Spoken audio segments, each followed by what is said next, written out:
So next topic is elementary operation. This is very important topic here.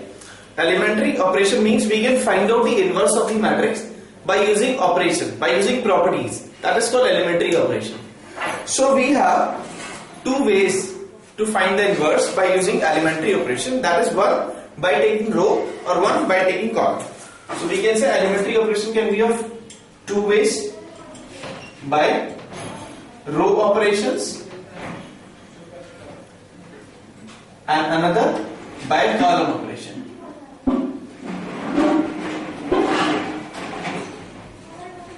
When we are using by row operation, we will have to use the property A matrix is equal to identity matrix multiply A. Next, if we are using column operation, we can use the property A matrix is equal to A multiply identity matrix. As we all know that we are multiplying with the matrix with identity matrix, then it will always be a A matrix, whether it is pre-multiplication or it is post-multiplication. In both the cases, that will be A. So, there are some properties which we will use in doing all these concepts. Like first property is that we can add or less any two rows or columns with each other. This is the first property. And the second property we can use that we can multiply or divide any row or column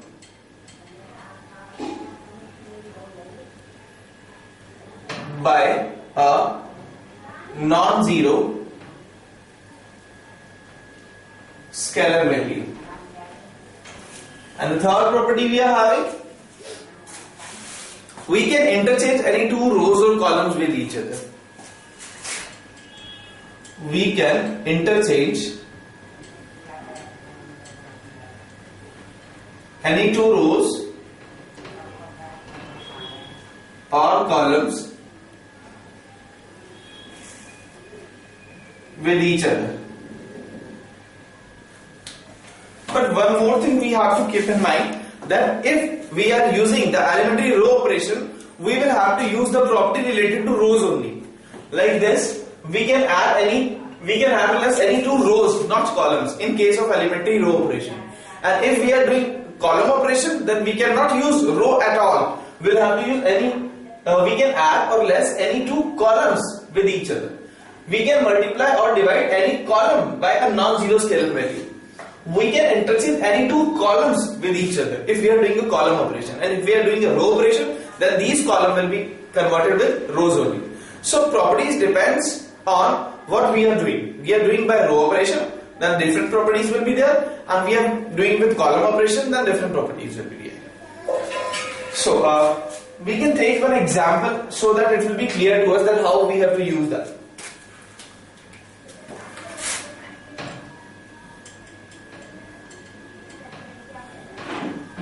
This is a matrix A. This is question number 7 from 3.2 exercise from NCERT. We can find out the inverse of this matrix by using a row operation. So in this example I am taking row operation. This is find inverse by row operation.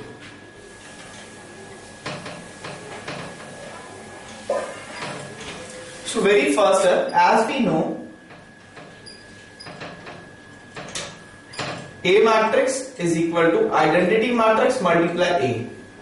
We'll take this property there. As I have told you that by using row operation, we will use A is equal to I, and A is equal to A when we are using a column operation.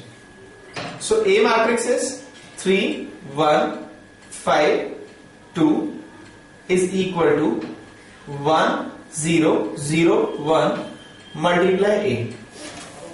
Now we have to use the properties and we have to find out the inverse of the matrix. Properties, how we'll use there in this question. The first thing in our mind should be that on the left hand side we have a matrix A.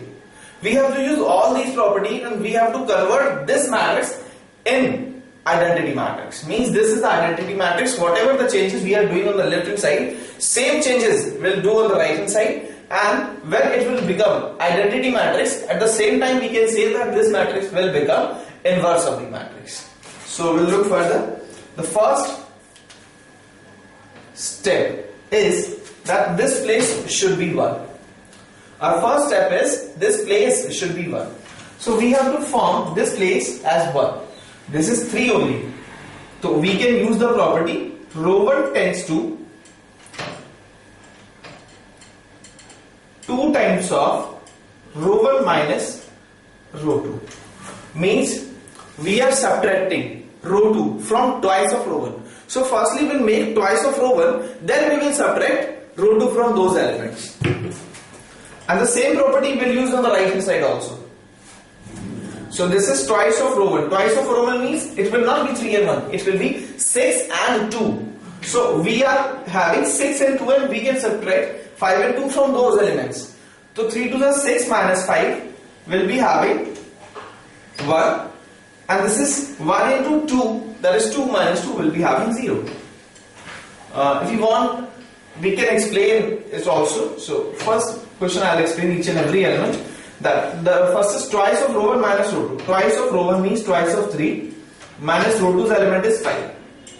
Similarly that 1 into twice of rho 1 is 1 into 2 minus 2. And the rest of the element will be same. This is 5 and this is 2 is equal to twice of rho 1 means this is 2 into 1 minus 0. Twice of rho 1, that is 2 into 0 minus 1. Rest of the elements will be same, 0 and 1.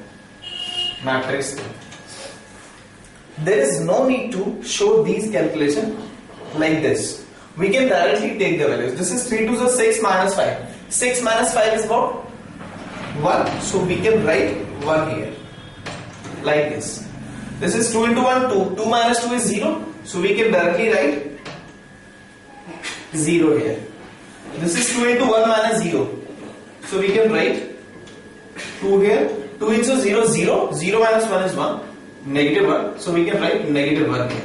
There is no need to explain. I was writing here just for you only. So next step. That was the first step. So I'll write step 1. Step 1 to form a 1. So next step is forming a 0 on this place. Now we have to form a 0 on this place. So this place will be 0 if we will subtract 5 from it. And it is very easy property. We will have to use rho 2 tends to rho 2 minus 5 times of rho 1. If it will be 4, then we'll write rho 2 tends to rho 2 minus 4 times of rho 1. If it is 7, then we'll write rho 2 minus 7 times of rho 1.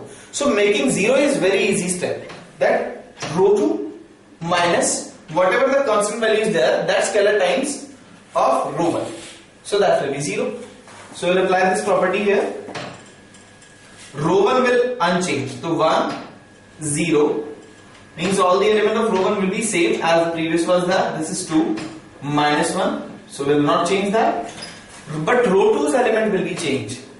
So this is 5 minus 5 times of 1 will be 0.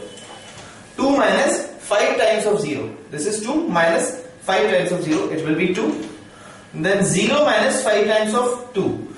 So 0 minus 5 times of 2 is what? 10. This will be minus 10.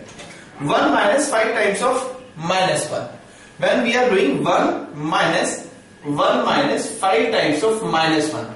So it will be 1 plus 5, that is equals 6. So we'll write it 6 here. No need to show this calculation. We can do it in rough set also. So till now we have made two values, 1 and then 0. The next place is this. Now this 2 should be 1 only.